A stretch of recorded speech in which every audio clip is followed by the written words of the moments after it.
Hello and welcome back friends, welcome to the channel. आज हम बात करेंगे इग्नू के ऊपर, यानी कि Indira Gandhi national open university के ऊपर। तो चलिए स्टार्ट करते हैं।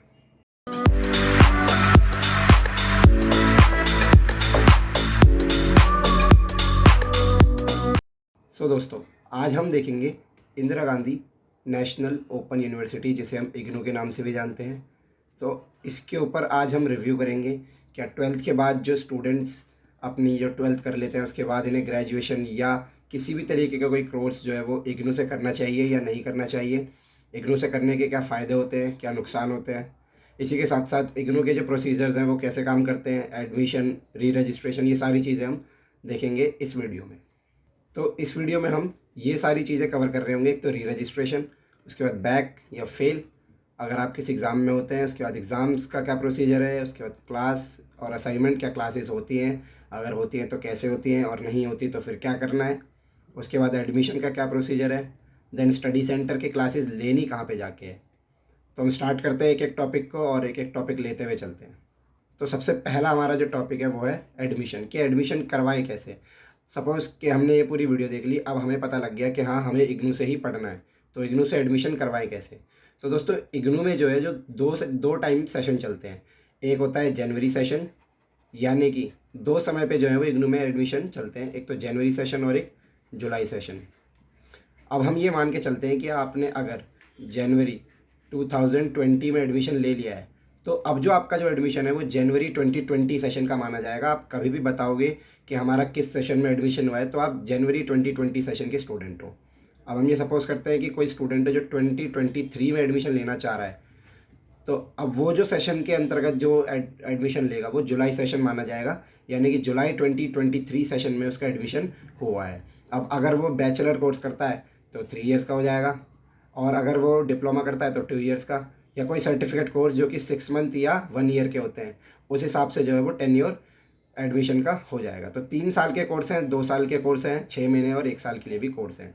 तो एडमिशन जो है वो जनवरी और जुलाई में होता है। एडमिशन के लिए मिनिमम क्राइटेरियाज जो भी आपके कोर्स से रिलेटेड है, जैसे अगर आप मास्टर्स करना चाहते हैं तो उसके लिए बैचलर जो है वो मिनिमम क्राइटेरिया है, और अगर आप बैचलर करना चाहते हैं तो ऑब्वियस सी बात है, आपको 12th मिनिमम क्राइटेरिया है।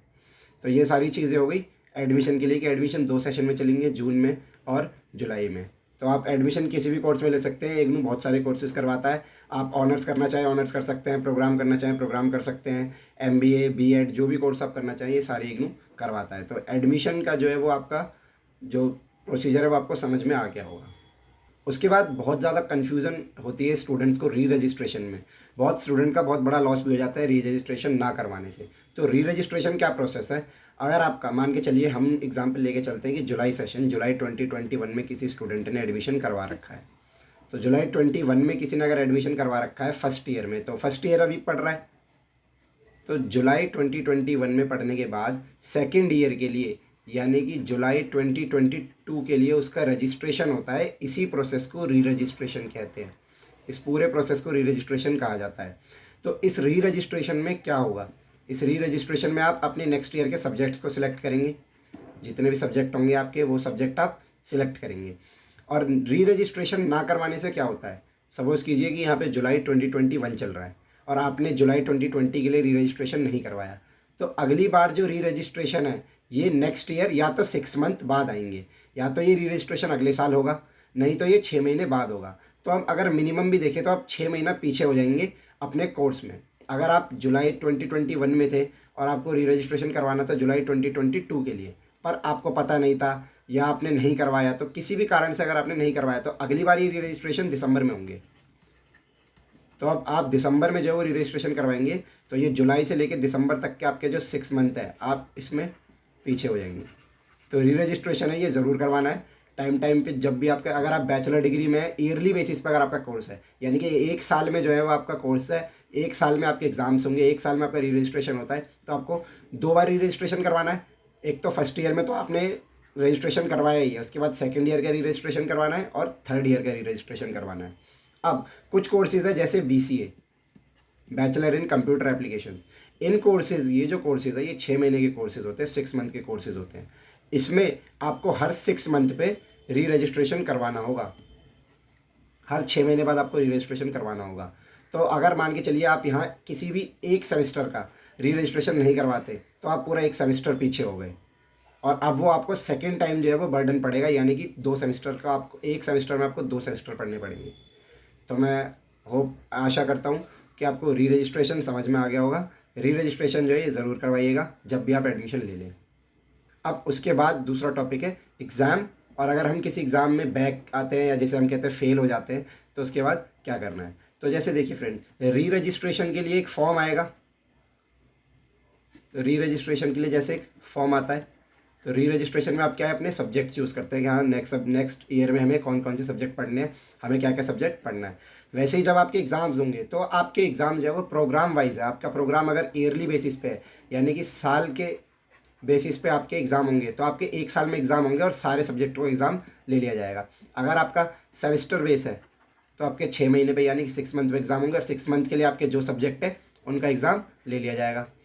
लेकिन अगर हम बात करते हैं कि एग्ज़ाम में अगर आपके कोई बैक आ जाती है, किसी सब्जेक्ट में आप फेल हो जाते हैं, तो उसके लिए क्या करें। तो देखिए, ये जो 6 महीने की जो साइकिल है, इग्नू में 6 मंथ्स की साइकिल चलती है। 6 महीने की जो साइकिल चल रही है, अगर मान के चलते हैं कि आप जुलाई 2021 सेशन के थे और आपने ईयरली बेसिस प्रोग्राम में अपना एडमिशन करवाया था। अब जुलाई 2022 में आपको ईयरली बेस है तो आपको अगले साल एग्ज़ाम देने। अब 8 सब्जेक्ट में से आपके मान के चलते हैं कि 2 में बैक आ गई, वैसा ऐसे ना हो तो ज़्यादा बढ़िया है, पर अगर आ जाए तो अगर आपकी 2 सब्जेक्ट में बैक आ गई तो ये जो बैक आई है, दिसंबर में दोबारा एग्ज़ाम होने वाले हैं, क्योंकि 6 मंथ की साइकिल चलती है। तो जुलाई में हम अगर 6 मंथ देखें, जून का जो 6 मंथ देखें, जून में आपके एग्ज़ाम होंगे, तो जुलाई से जो अगर हम 6 मंथ लगाएं तो दिसंबर और जनवरी बनता है, तो इसमें आपके फिर एग्ज़ाम होंगे। आप ये जो बैक के जो सब्जेक्ट हैं ये आप दिसंबर और जनवरी में कवर करवा सकते हैं, चाहे आपकी 4 में बैक आई हो चाहे 5 में बैक आई हो। अगर आप इसमें एग्ज़ाम में नहीं भरते, अपना बैक का फॉर्म नहीं भरते, अगर आप ये जो बैक वाले सब्जेक्ट हैं क्लियर नहीं करते, तो फिर जब सेकेंड ईयर होगा, यानी कि जुलाई 2021 में आपने एडमिशन करवाया, जुलाई 2022 में आप सेकेंड ईयर में आ गए हैं, और जुलाई 21 के एग्ज़ाम में आपकी 3 सब्जेक्ट में बैक आ गई थी, और जुलाई में आपके 8 सब्जेक्ट हैं।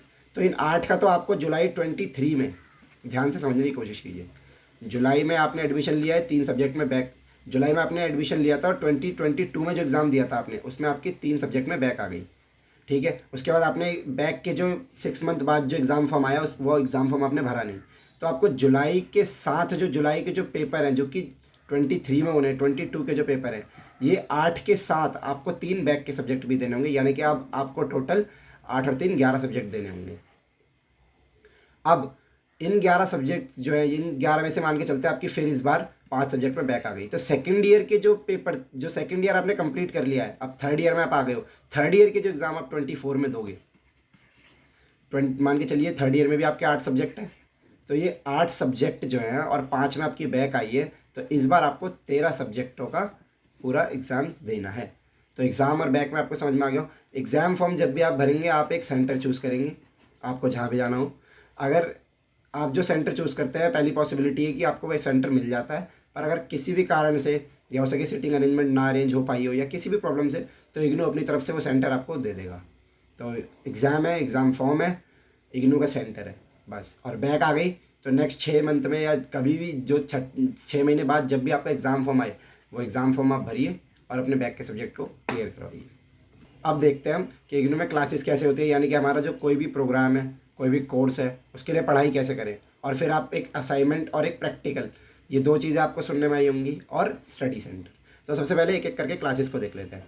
तो इग्नू में किसी भी प्रकार की क्लासेस नहीं चलती है, ये मैं आपको वीडियो में बहुत अच्छी तरीके से क्लियर कर देना चाहता हूँ, क्योंकि स्टूडेंट्स की यही प्रॉब्लम होती है, और ये बहुत जेन्युइन प्रॉब्लम भी है। क्योंकि अब ग्रेजुएशन एक सब्जेक्ट है, उसमें आप खुद से नहीं पढ़ सकते ना, आपको एक गाइडेंस की, आपको मेंटोर की ज़रूरत होती है। तो बस ग्रेजुएशन में आपको बुक्स दे दी जाएंगी। एक जगह है मैदानगढ़ी, इग्नू में, इग्नू का ये हेडक्वार्टर है, इसे कह सकते हैं आप, हेडक्वार्टर है मैदानगढ़ी, एक जगह है दिल्ली में।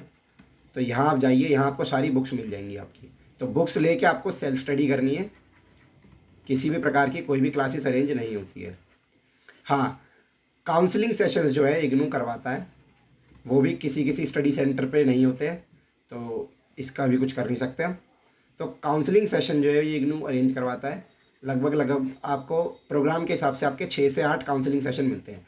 काउंसलिंग सेशन में आपकी जो भी प्रॉब्लम है, आपका जो भी डाउट है, चाहे री रजिस्ट्रेशन से लेके एग्ज़ाम फॉर्म से लेके या किसी भी सब्जेक्ट का कोई डाउट है तो वो डाउट वो वहाँ पे क्लियर कर देते हैं, पढ़ाते नहीं हैं। कुछ कुछ जो टीचर्स हैं, कुछ कुछ जो प्रोफेसर्स हैं, वो अपनी तरफ से कुछ भी आपको समझाने लग जाएंगे, कोई जो डाउट है वो आपका क्लियर करने लग जाएंगे, जो भी आपके डाउट हैं। पर हाँ, पूरी तरीके से पढ़ाई नहीं हो पाएगी। आप खुद सोचिए, 6 से 8 काउंसलिंग सेशन होंगे, 2-2 घंटे के भी अगर होते हैं, तो 16 घंटे में आप एक ग्रेजुएशन की बुक ख़त्म कर देंगे। तो ये नेक्स्ट टू इम्पॉसिबल है। तो क्लासेस का आपको पूरा क्लियर हो चुका होगा किस तरीके से होती है। मैं ये नहीं कहता कि क्लासेस बिल्कुल नहीं होती हैं, पर वो काउंसलिंग सेशन है, क्लासेस में कन्वर्ट हो जाते हैं, वो अलग बात है। बाकी आप समझदार हैं। उसके बाद बात करें असाइनमेंट की, तो एग्ज़ाम जो है वो आपका 100 मार्क्स का है। 70 मार्क्स की आपकी थ्योरी है, 70 नंबर की आपकी थ्योरी है, जो कि आप एग्ज़ाम दे के आओगे, एग्ज़ाम फॉर्म भर के जो भी आपको सेंटर मिलेगा उस पर। बाकी 30 नंबर आपको असाइनमेंट बनाने हैं या प्रैक्टिकल जो होते हैं उनकी जो भी वेटेज है। तो 30 नंबर के आपको असाइनमेंट बनाने हैं और 70 नंबर का आपको एग्ज़ाम लिख के आना है। अब ये जो आप असाइनमेंट बनाओगे, ये जमा कहाँ करवाओगे? तो कुछ कुछ स्टडी सेंटर्स ने, हर एक बच्चे को एक स्टडी सेंटर अलॉट होगा। अगर आप रजिस्ट्रेशन करवाते हैं स्टार्टिंग के टाइम पे, तो आप वो स्टडी सेंटर जो चूज़ करेंगे वो मिल जाता है। और उसके बाद अगर आप चेंज करवाना चाहें, किसी भी कारण से आपका स्टडी सेंटर बंद हो गया या कुछ भी हो गया, तो वो चेंज हो जाता है। तो ये जो असाइनमेंट है, कुछ कुछ स्टडी सेंटर्स बोलते हैं कि हमें ऑनलाइन जमा करवा दो, मेल कर दो या PDF बना के व्हाट्सएप कर दो, कुछ भी कर दो। कुछ कुछ स्टडी सेंटर बोलते हैं कि हमें ऑफलाइन आके जमा करवाओ। तो स्टडी सेंटर का ये एक काम है कि आपके असाइनमेंट लेती है। अगर कोई डाउट वाउट है, कोई क्लास व्लास अरेंज करवानी है, या बहुत सारे स्टूडेंट ने रिक्वेस्ट करी कि सर क्लास अरेंज करवा दी जाए, तो इग्नू क्लास भी अरेंज करवा देती है। तो स्टडी सेंटर का ये जो इम्पोर्टेंस है, स्टडी सेंटर का जो काम है, वो आपको समझ में आ गया होगा। तो अब हमने देख लिया कि री रजिस्ट्रेशन, उसके बाद एग्ज़ाम फॉर्म रजिस्ट्रेशन करवाना है, उसके बाद एग्ज़ाम फॉर्म भरना है। एग्ज़ाम में किसी में भी अगर बैक आती है तो नेक्स्ट 6 मंथ में जो भी एग्ज़ाम फॉर्म आता है वो भर के उससे एग्ज़ाम अपने बैक वाले सब्जेक्ट को क्लियर करना है।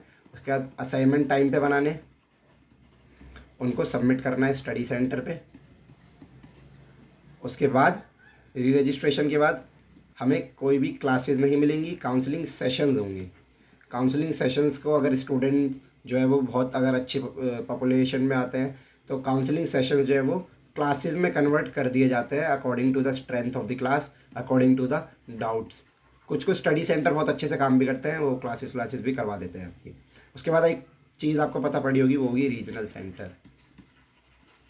तो रीजनल सेंटर क्या है? एक रीजन का होता है। जैसे मान के चलिए ये एक रीजन है, दिल्ली, यूपी, किसी का भी आप रीजन ले सकते हैं। ये मान के चलिए एक रीजन है, हम दिल्ली 2 का रीजन लेके चलते हैं। ये मान के चलिए रीजनल सेंटर है दिल्ली 2 का, RC Delhi 2, regional centre Delhi 2। तो RC दिल्ली 2 यानी कि दिल्ली का जो रीजनल सेंटर है, दिल्ली 2 का जो रीजनल सेंटर है, वो एक रीजनल सेंटर होगा और इसके अंदर 50 से 60 या 12 से 13 या 15 से 16 स्टडी सेंटर्स आ रहे होंगे। तो ये स्टडी सेंटर्स है जो हर जगह पे होंगे, और रीजनल सेंटर जो है वो एक रीजन का होगा। ये हो गया रीजनल सेंटर। अब उसके अलावा आप अगर आप स्टडी सेंटर चेंज करवाना चाहते हैं तो वो भी हो सकता है। अगर आपके आई कार्ड में कोई प्रॉब्लम आ गई है, ID कार्ड में कोई प्रॉब्लम आ गई है, तो वो भी आप रीजनल सेंटर से जाके ले सकते हैं। बुक्स की बात करें तो रीजनल सेंटर बहुत सारी बुक्स दे देते हैं। बहुत से रीजनल सेंटर जो अपने पास बुक्स रखते हैं और वो बुक्स दे देते हैं। दिल्ली 2 जो है रीजनल सेंटर, अब ये बुक्स नहीं रखता है। तो इन केस अगर आपको अपने रीजनल सेंटर से बुक नहीं मिलती है तो आप मैदानगढ़ी जा सकते हैं, वहाँ से आपको बुक्स मिल जाएंगी। मैदानगढ़ी में आपकी सारी प्रॉब्लम सॉल्व हो जाएंगी। तो अगर आप डायरेक्टली मैदानगढ़ी जाएंगे कभी भी, तो ज़्यादा फ़ायदेमंद रहेगा, आपको कहीं भटकना नहीं पड़ेगा। मैदानगढ़ी आप सीधा जा सकते हैं और आपकी कोई भी प्रॉब्लम सॉल्व हो जाएगी।